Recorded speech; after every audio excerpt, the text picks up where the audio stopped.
Estadão Notícias.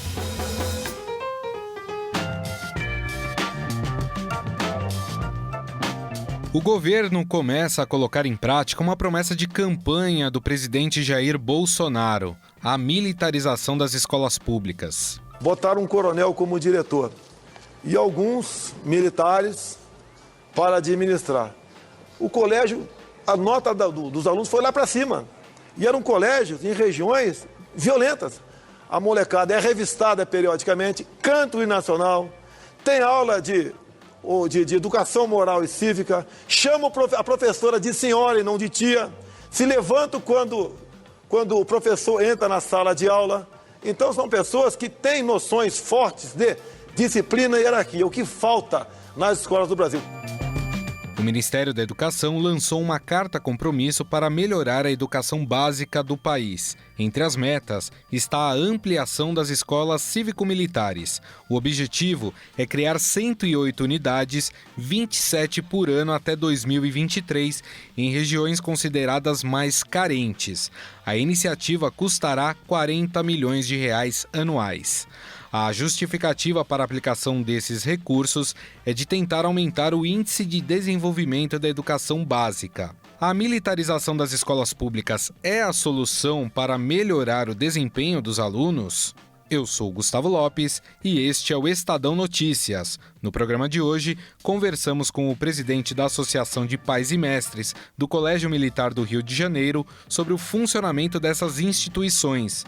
Falamos também com o professor da Universidade Federal do ABC, doutor em Direito pela USP e especialista em Educação, Salomão Ximenes, sobre a proposta do MEC. Estadão Notícias. Conheça o lado private da XP, que une a solidez financeira de uma marca global com o dinamismo de um family office. O resultado é uma experiência exclusiva, acompanhada dos melhores profissionais de investimentos do mercado e na gestão de grandes fortunas para preservação e aumento do seu patrimônio. Conte com serviços de gestão ativa de patrimônio. Por aqui, nossos profissionais traduzem temas econômicos relevantes para produtos de investimento, oferecem o acompanhamento necessário para montar uma estratégia de planejamento sucessório e consideram o cenário global como base. Acesse xpprivate.com.br. Estadão Notícias. Hoje, existem 13 colégios militares distribuídos em todas as regiões do país. As instituições são mantidas com verbas do Ministério da Defesa e têm autonomia para montar o currículo e a estrutura pedagógica. Cada aluno de colégio militar custa ao país aproximadamente 3 vezes mais do que um jovem na escola pública regular. Enquanto o governo investe 6 mil em um aluno da escola pública, esses colégios gastam 19 mil. Atualmente, todas as instituições do Exército atendem 13.280 alunos do 6º ano do ensino fundamental ao 3º ano do ensino médio. Bem menos do que os 17 milhões de estudantes que estão em escolas públicas. Mas como funciona uma instituição militar? O presidente da Associação de Pais e Mestres do Colégio Militar do Rio de Janeiro, Celso Leal, diz que apesar de ser uma unidade do Exército, as características são de uma escola normal. É um colégio normal, é um quartel, vamos dizer assim, né, que funciona como colégio, porque é uma unidade do Exército, que é gerido por militares, né? O comandante é um coronel e são vários coronéis que tomam conta de tudo aquilo ali, então funciona como um quartel. Mas é um colégio, acima de tudo é um colégio. E é um colégio normal, onde o aluno tem total liberdade. Eles têm a disciplina deles. Por exemplo, o aluno não fica solto pelo colégio, à vontade, não funciona desse jeito. Se ele vai ter que se deslocar, por exemplo, da sala dele de aula para a área de educação física, para fazer educação física, eles vão em grupos, vão todos juntos, com um que é o monitor da sala, um aluno que é o monitor da sala, conduzindo todos eles até a educação física. Não existe, um sai correndo pelos fundos, o outro vai pela frente, não. Eles vão juntos até a área de educação física. Celso Leal, da APM do Colégio Militar do Rio, conta que os alunos precisam seguir regras pré-determinadas na sua rotina. No colégio militar, o horário de chegada do aluno está entre 6h30, porque as aulas começam basicamente 7 horas. mas tem ainda ali ouvir as instruções, o que tem que ser feito, os coordenadores das companhias, né? Que é sexto ano, sétimo ano, oitavo ano, tem um responsável, um oficial responsável pelaquele ano e que passa as informações para os alunos diariamente. A rotina deles é um colégio normal, vamos dizer assim. Funciona como um colégio normal. A diferença é que, além da parte cognitiva, né, que é igual a todos os colégios, o colégio militar procura passar assim, exemplos de vida, né? Disciplina, são coisas que eles aprendem lá no colégio, né? Os alunos do colégio usam uniformes parecido com as fardas dos militares, como explica o presidente da APM, Celso Leal. O uniforme é um uniforme caqui, né? Uma calça caqui com uma lista vermelha na lateral, uma blusa caqui com a gola vermelhinha e com as divisas, tal, né? Na blusa. E tem uniforme de gala, são vários uniformes, né? E a gente tem um apoio ao aluno também lá do colégio. Por exemplo, o aluno está no colégio, suja uma roupa, um uniforme, rasga um uniforme. Então nós fizemos uma campanha na APM de doação de uniforme, que os alunos que saem no terceiro ano, né, do ensino médio vão para as universidades, para eles doarem os uniformes que ainda estão em condição de uso. Então nós temos um estoque grande na APM, que quando o aluno precisa, ele vai lá e pega. Rasgou uma roupa, sujou uma roupa, ele não fica sujo nem rasgado. Ele vai lá e pega uma roupa para ele usar, quando ele consertar dele, ele devolve a nota. O Colégio Militar do Rio conta com 1.627 alunos entre homens e mulheres. Além das matérias normais da grade curricular, Celso Leal conta que os estudantes praticam diversos tipos de esporte, como o hipismo. Nós temos no Rio de Janeiro, nós temos desde hipismo até xadrez. Inclusive nós da PM, a gente participa muito disso, porque a gente vive de doação dos pais, né? A gente faz o pedido de doação e o pai, ele doa um percentual para a gente, e nós temos um convênio de cooperação assinado com o Exército, com o Colégio Militar. Nós somos uma instituição independente, vamos dizer assim, né, com registro, registrado, com CNPJ, com tudo, e a gente funciona dentro do colégio. A gente trabalha em apoio total ao aluno em todas as situações possíveis. Mas e a questão disciplinar? Celso Leal, presidente da Associação de Pais e Mestres do Colégio Militar do Rio, afirma que existem problemas, mas que são menores dos observados em escolas públicas. Eu acho que é diferenciado em função dessa parte de civismo, né, e de valores que são passados para os nossos alunos. É claro que eu não vou dizer para você que 100% dos alunos de colégios militares absorvem esses valores, né, e esse civismo, mas a grande maioria sim. E isso é muito bom, né, porque hoje em dia as crianças ficam muito largadas, né, pai e mãe trabalhando, e as crianças vão para a escola e você vê hoje aí o que mais tem aí é aluno até agredindo o professor e tal. Isso dificilmente vai acontecer dentro de um colégio militar, porque tem toda uma estrutura, né, de apoio, de inspetores e de monitores que são militares, que ficam monitorando toda a área do colégio. É um colégio normal, com uma parte bem voltada para essa parte de disciplina, de civismo, né, e de valores morais e tal. Para ingressar no colégio militar, é necessário prestar um concurso que, em algumas localidades, tem 270 interessados por vaga. Celso Leal, presidente da APM, informa que os professores também são concursados. Por concurso, os professores do Exército, por concurso, ou são militares, que são formados e têm condições de dar aula. Mas é concurso público do Exército. Nós da PM, nós temos alguns professores que a gente contrata para apoio, né? Por exemplo, para dar aula de apoio, para dar um suporte ao aluno que não está conseguindo acompanhar. E a gente tem professores para isso também. Além de ter lá no colégio, nós temos esportes todos, né? Se você pensar, a gente tem de esgrima, tem basquete, tem natação, tem piscina olímpica, tem, né, equitação, tem tudo, né? E nós temos instrutores também contratados pela PM para apoiar o aluno nisso. Aliás, as associações de pais e mestres dos colégios militares têm a mesma função de intermediar conflitos, como ocorre nas escolas públicas, explica Celso Leal. Eu, por exemplo, eu me dirijo direto ao comandante do colégio. Então, quando chega algum problema de pai lá pra gente, alguma coisa que aconteceu, que o pai quer saber por quê e quer intervir nisso, ele vai na PM e a gente segue os trâmites até chegar no comandante. Se preciso for, né? Se não estiver resolvido a contento para o pai, a gente chega até o comandante para tentar resolver. Então, baseado nisso, eu posso dizer que funciona bem, porque eu não tenho um fluxo muito grande disso lá, desses problemas, entendeu? Quando o pai vai na PM reclamar alguma coisa, não pode ser da parte cognitiva, de algum professor que fez alguma coisa que ele, pai, não entendeu que não estava correto. A gente senta com a divisão de ensino, chama o professor, conversa o pai, o professor, a gente, o diretor, o subdiretor lá, o chefe da parte de ensino, e a gente tenta esclarecer todos os problemas. E é raro. Mas um aluno que estuda em uma instituição militar obrigatoriamente precisa seguir a carreira nas Forças Armadas? Celso Leal, da Associação de Pais e Mestres do Colégio Militar do Rio, responde. Você não é obrigado a seguir carreira militar. Inclusive, nós da APM, nós temos hoje, a gente administra o curso de pré-vestibular dentro do colégio para os alunos do 3º ano.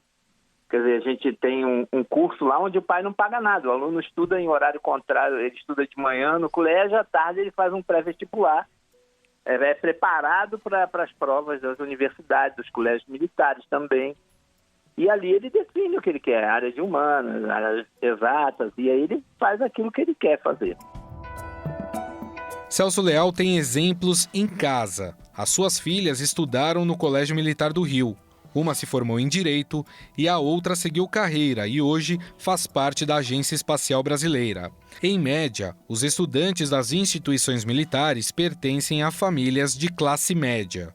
E este é um dos pontos que o professor da Universidade Federal do ABC, doutor em Direito pela USP e especialista em Educação, Salomão Ximenes, coloca em dúvida sobre a efetividade da medida de militarizar escolas públicas.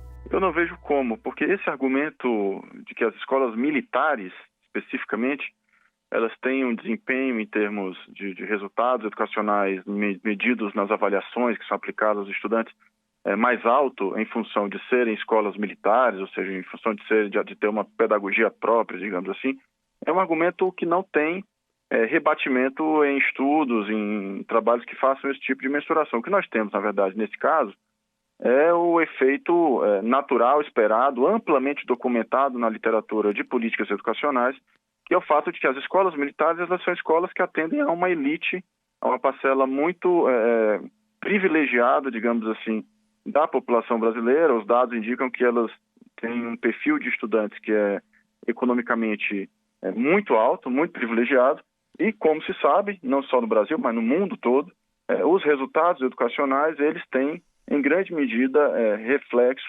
eles são reflexo das condições socioeconômicas das famílias, do grau de escolaridade dos pais. Então, essas escolas, elas, na verdade, têm esse tipo de configuração social. E, além disso, os dados, o próprio Jornal Estado de São Paulo mostrou recentemente que essas escolas, elas recebem um financiamento público e privado, inclusive as famílias pagam alguma mensalidade também, ou uma anualidade, que chega a ser mais de 3 vezes aquilo que é investido no estudante da rede pública comum. Então, na verdade, você tem estudantes numa situação socioeconômica muito diferenciada e você tem um investimento muito maior nesses estudantes, portanto, o resultado ele aparece em função disso, mas não em função, repito, é isso que se tenta vender quase que como uma ilusão. Isso não é resultado da proposta político-pedagógica. Agora, nessa carta compromisso, um dos únicos recursos que estão descritos ali é exatamente dessas 108 unidades de escolas cívico-militares e teria um custo de 40 milhões anuais até 2023, né, quando todas seriam implantadas. O custo não é muito alto, professor? Veja, me parece que eu também analisei esse programa lançado hoje pelo Ministério da Educação e que destaca-se, né, impressionante como a única meta, o único programa que tem algum nível de objetividade, de metas a serem alcançadas, é este programa de militarização, de criação de 108 escolas cívico-militares num prazo de 4 anos. Todo o restante da educação básica, né, ou seja, onde está a imensa maioria dos estudantes, tem metas muito pouco detalhadas, com recursos não estabelecidos. Então, isso é o primeiro ponto que chama a atenção. E me parece que, nesse sentido, se apresenta esta proposta de militarização como uma falsa solução. Nós estamos discutindo aqui uma situação de uma política educacional de militarização restrita a 108 escolas, que, segundo o próprio Ministério da Educação, somadas essas escolas, aquelas que os estados já criaram, escolas que foram criadas nos últimos anos, atendem a cerca de 108 mil estudantes, atenderão em 2023 a 108 mil estudantes, quando nós temos em torno de 40 milhões de estudantes na educação básica brasileira. Então, me parece que é uma proposta que desvia a atenção dos problemas da educação do país e, além disso, ela cria, mais uma vez, aquilo que se chama de ilhas de excelência, atendendo a pouquíssimos estudantes, com mais financiamento, com mais recursos, eventualmente com melhores condições, mais pessoal trabalhando nessa escola, mas nesse caso ainda com um questionamento bastante severo, que é da minha parte, ou seja, que a proposta político-pedagógica dos militares não é uma proposta aceitável do ponto de vista de um Estado democrático, de uma gestão democrática da escola pública, da qualidade da educação que espera para a população brasileira. Então, eu diria que uma solução, ela além de equivocada do ponto de vista político-pedagógico, ela concentra recursos públicos no atendimento de uma parcela muito pequena da população que nem de perto vai resolver os problemas da educação básica no Brasil. Conversamos com o professor da Universidade Federal do ABC e doutor em Direito pela USP, Salomão Ximenes. Professor, mais uma vez, muito obrigado pela sua atenção e pelas suas explicações. Muito obrigado também. Estadão Notícias. Direto ao assunto, com José Neumann e Pinto.